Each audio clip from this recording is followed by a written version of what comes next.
is if you had to juxtapolargon all the jargon and smushify all the headlines into one. Today, it would be something to do with Trump, Bibi, and Israel, and Hamas, and Bitcoin. And you'd have to probably toss in something to do about Tehran there as well. All making peace, whether they like it or not, apparently, according to Trump. So it's a crazy day. We're going to get into all that. Before we do, be sure to smash the like and subscribe. I know it sounds so enthusiastic, right? But yeah, do that so that you know who does you know what. All right, go ahead. Punch that like, punch that subscribe, leave a comment, share this thing. Get social, as they say. And let's get more people watching, engaging, criticizing, commenting, etc., etc. Because the more dialogue, the better. Talking beats bombing, okay? Usually. Pretty much always. Definitely words are better than violence, okay? And don't tell me words are violence, because words are words. But yeah.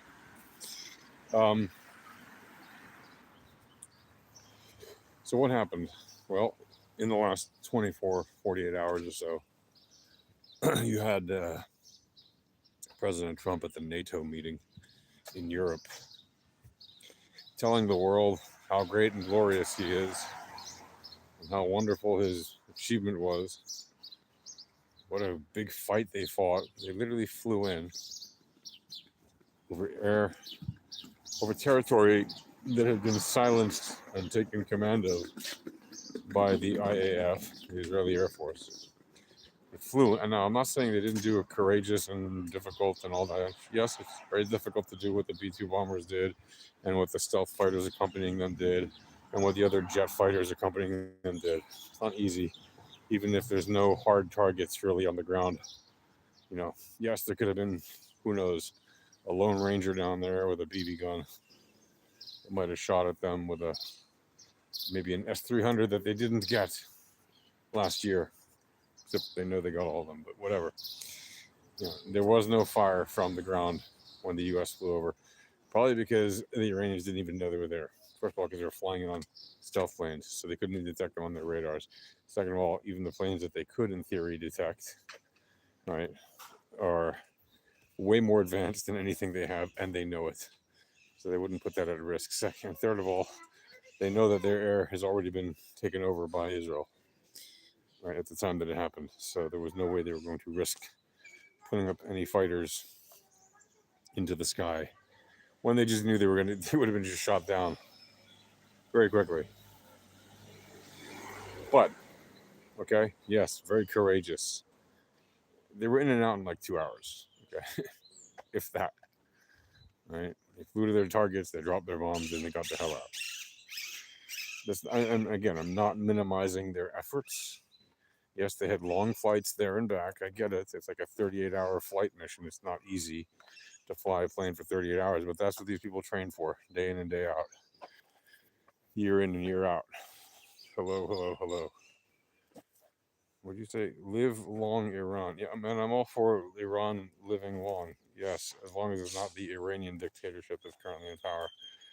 How about a free Iran that's not ruled by a bunch of genocidal, apocalyptic maniacs that don't want to see the end of the world, and specifically the end of America, the end of the UK, the end of Israel, and the end of all infidels and hypocrites. And when I say the end of, I mean they say death too, right? Anyway, so after that quote unquote ceasefire, when NATO spoke and when Trump spoke at NATO, he declared unilaterally also that the United States would be meeting next week, meaning this coming week, with Iran, and that he wouldn't even need a signed agreement with them. A gentleman's agreement would be good enough. I'm sorry, what? No, a gentleman's agreement is not good enough. You can't take them at their word. And frankly, I would not, Iran can also make the case, well, America's word, how good is that? Because they violated the JCPOA when Trump just tore it up for no reason. Okay, but the JCPOA was never a permanent solution, and that's what he objected to. So yes, the JCPOA was an agreement that did slow down the process of Iran getting highly enriched uranium, but it did not stop it. And they would have had by now anyway, under that agreement, something close to or above 60% enriched uranium, at which point they would not have been bound by that agreement, and they were allowed under that agreement to keep all their material hidden and use it for purposes unknown. And there is no legitimate use for having 60% uranium that does not involve weaponry. Right? You could say, well, they could use it for nuclear subs. Sure, because Iran is making nuclear subs. Got it. If they were making nuclear subs, first of all, they wouldn't be making them under a mountain in the middle of the desert. They'd be making them in a shipyard. And they would announce that they're making nuclear subs, but they never did. Or they could be making nuclear-powered aircraft carriers. Sure. Again, you don't make nuclear-powered aircraft carriers in the middle of a mountain in the desert. You make them in a shipyard. And it would be not, and it would frankly not be a problem, right? I don't think anybody would have a problem if they decided to have nuclear-powered aircraft carriers or submarines. I mean, they don't need them. They got all the oil they'll ever need. They don't have an expeditionary military, but that would be at least something that in theory they could say, well, we're using it for that purpose and we need 60% for that. Okay. You don't really, but okay. There's literally zero need for anything above 5 or 6% for civilian use, except for, like, you could say, well, for medical research, medical stuff, you might need some 20% here and there for extremely experimental stuff. Okay, 20%, that's it. 20%, anything above 20% is strictly to do with weapons and military equipment. There is no peaceful use above 20%. There just isn't. Okay, aircraft carriers and submarines, those are weapons of war. Okay, you can say, well, the aircraft carrier isn't a weapon. Yeah, it is. It's a massive weapon. Actually, it's like a floating weapon. Okay, it's filled with tons of little weapons on it, and so is a submarine. Okay, it's a vessel that carries many weapons. So there's no need for that. And the only other reason to have it, other than to make nuclear-powered military vessels, is to have nuclear weapons. And that's why they had to be stopped. Anyway, so Trump said he's going to meet with Iran next week. No agreements necessary, just unilaterally going to meet with them. Meanwhile, Tehran said, yeah, no, that's not happening. We're not meeting with him. We have no plans to meet with him. They're considering it, but the last thing that they said about it was, yeah, we're not meeting with them. Right. Meanwhile, the Ayatollah, some people have been calling the Ayatoilet or the Ayatoilet paper. I don't like to dehumanize people in that way, to be honest. He's the Ayatollah. Like, there's many Ayatollahs in Iran. He is the one who is called the supreme leader, Ayatollah Khamenei, right? The second Ayatollah of the Revolution of Islam, the Islamic revolutionary dictatorship. And he has been basically hiding in this bunker for the last almost 2 weeks now, since the bombing started, pretty much. Like a day or two after the bombing started, he went straight to a bunker, apparently, and has been hiding there. And there was a video released of him yesterday in which he congratulated the Iranian forces for nearly completely destroying all of the Zionist regime. No, he didn't. I'm living in the Zionist regime right now. Like, I'm alive in the Zionist regime. I'm going to call it a regime. That's hilarious. I'm living in the Zionist entity, Israel, as it's known. And yes, he did a lot of damage to civilian infrastructure. They blew up a lot of homes. They blew up a lot of residential apartment buildings, right? Mostly that's what they damaged. They damaged homes and apartment buildings, and they damaged a little bit of an oil refinery in the Haifa area, which was then rapidly fixed and is already working like since 3 days after it was hit. and they hit a hospital in Beersheba. Not a hospital with a military base or a terrorist tunnel under it, a regular hospital. That's all Israel has. We don't have hospitals with military under them. A massive hospital that serves 1 million people, including many, many Arabs, by the way, Bedouin and Israeli Arabs, and used to serve and still does Palestinian Arabs from Gaza and other places, because it is a massive, super advanced hospital, which has an entire underground facility for treating patients, not for storing army stuff. There are literally many floors underground to help people avoid getting bombed, for precisely the fact that they got bombed by Iran. So yes, they have an underground parking lot, and beneath that, they have underground patient facilities where patients get treated by doctors and nurses all day, every day, 24/7. It's massive and very impressive. Like the one in Haifa, and like pretty much every hospital in Israel has been increasingly building out underground facilities that are bomb proof for precisely this reason. Um, and there are no military facilities under Israeli hospitals. There just aren't. Israel isn't going to put military stuff underneath hospital patients. That would be insane. That would be the kind of thing that, oh, I don't know, terrorists would do. Who does that? Oh, I don't know. Hamas does that. Anyway, so in addition to bombing a hospital and a refinery, they basically bombed a bunch of homes, residential apartment buildings and individual homes, houses. That's it. For all that killing, they killed like 29 people, 30 people. For all that killing, and like hundreds were injured, right? Maybe even a couple thousand people might have been injured, but at least hundreds and hundreds of people were injured. Out of all those people that they killed one Israeli soldier, an off-duty corporal, like literally like the lowest rank you can have in the army beyond, above private. And like pretty much everyone's not a private as soon as they get out of basic training. They earn very quickly. If they don't earn, right out of basic training, they earn it very, very quickly thereafter.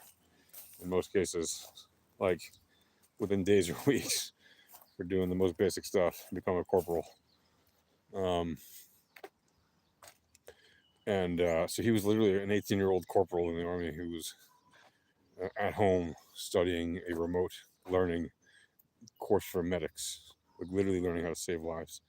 And he was in his apartment with his girlfriend, and they both died. They were both 18 years old. Like literally,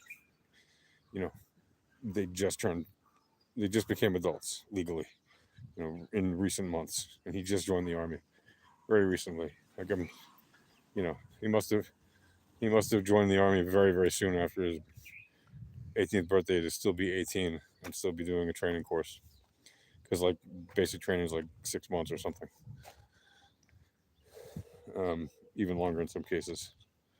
Like very basic training, right? And then there's specialist training and advanced training and all kinds of training people can do. It can take years, but he was literally still 18, which means he was in his first year of the army. And his girlfriend, who wasn't even in the army, at least not yet, died next to him. It's just an absolutely awful situation. So all those bombs, all those missiles to kill one soldier who wasn't even on duty, wasn't even in his uniform, was just at home learning a medical course, like a medic course, in order to save lives. That's who they killed, and a bunch of civilians. And then Trump on his, imposes this ceasefire, which Iran broke multiple times. Israel responded to it after the second time that Iran violated it. Israel did not break the ceasefire. Israel responded to multiple violations of the ceasefire. It was, as soon as they broke it the first time, that's it. It was over. But Israel chose not to respond. They're like, all right, let's see if this thing plays out. Second time Iran struck, like hours and hours later, Israel's like, this is ridiculous. So they went and responded. And then Trump was all mad. Oh, Israel responded too. Israel broke it too. No, Israel didn't break the ceasefire, and he knows it. But he had to say that to look tough. So his, alt-right, cracked in the head wingnuts could be appeased, so to speak. That that he's the boss and he's the sheriff in town, and he's not going to let America get dragged into a war by those pesky Jews and their Israel. You have to realize those alt-right wingnuts, a lot of them are very anti-Semitic. Like, absolutely. Not just, they say they're anti-Israel. They really mean they're anti-Semitic. They just don't want to say it, because if they say that, they get canceled, and they're all scared of that. As they should be, by the way. But yeah, they hide behind the word anti-Zionist, anti-Israeli, anti-Zionist, as if anybody's supposed to believe that means anything different than anti-Semitic, because that's exactly what it is. I can be critical of the Israeli government. That doesn't make me anti-Semitic. That's true. It doesn't make you anti-Semitic to be critical of the Israeli government. I'm critical of the Israeli government, right? But just because I'm critical of the Israeli government doesn't mean that I take insane positions that are clearly anti-Semitic. There's a difference.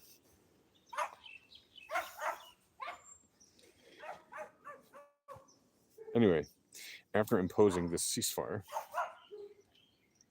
Trump did what? Well, apart from announcing this Tehran thing, he then told Bibi and told the world, "Oh, everything's great between me and Bibi." And he said to the world, like he tweeted, or whatever he calls it, the truth, that Bibi should not be prosecuted on the criminal charges that he's being prosecuted on for fraud, corruption, etc. So basically, Trump was literally directly interfering in the Israeli judicial process.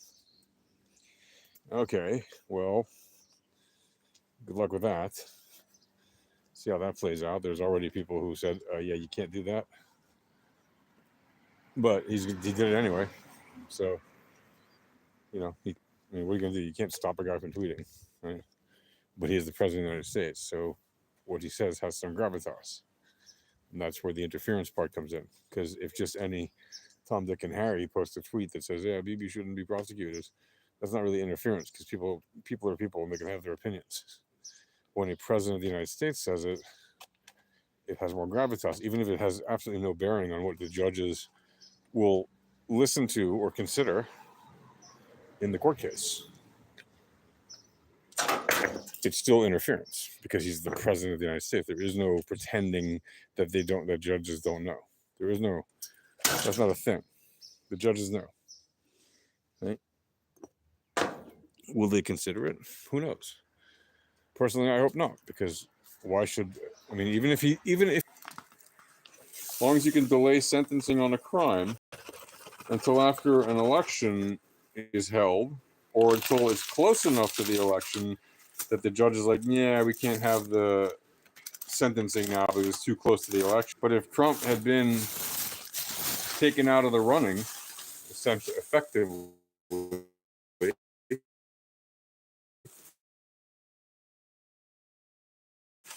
by being in advance, would have been the FBI directed with the Hillary and Trump election in 2016, because they said that the Democrats like to say that the FBI director interfered because he said that he was going to reopen the investigation into Hillary days before the election, and that's why she lost. Right. That's very probably true.